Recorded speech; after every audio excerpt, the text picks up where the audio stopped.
dahil po may emergency vehicle sa Harap, inyong likuran, likuran. hindi po kayo i-issuehan ng ticket noon. I-invalidate po kahit na-capture ng mga cameras po natin. Kaya lang siyempre mag-iingat na Hmm, sila chairman kasi hassle kapag na-issuehan ka, 'di ba? correct. So sa inyo na po manggaling, naka-record naman po ito. Hmm. Kapag may emergency vehicle sa likod mo, okay lang na mag-forward ka para makadaan siya. Mag-give way. Opo, mag-giveaway po, Hmm.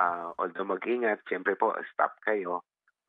Pribadong vehicle, walang siren, walang blinkers, baka po lang kayo mabangga. Pero hindi nyo po dapat katakutan ang NCAP sa ganoong mga sitwasyon dahil again, may manual review po tayo ng ating NCAP. Makikita po yan na kaya kayo tumawid kahit red light ay dahil po may emergency vehicle, in which case i-invalidate yon, hindi po aabot sa makaka-receive kayo ng notice dahil po sa doon pa lang po sa review ay i-invalidate na po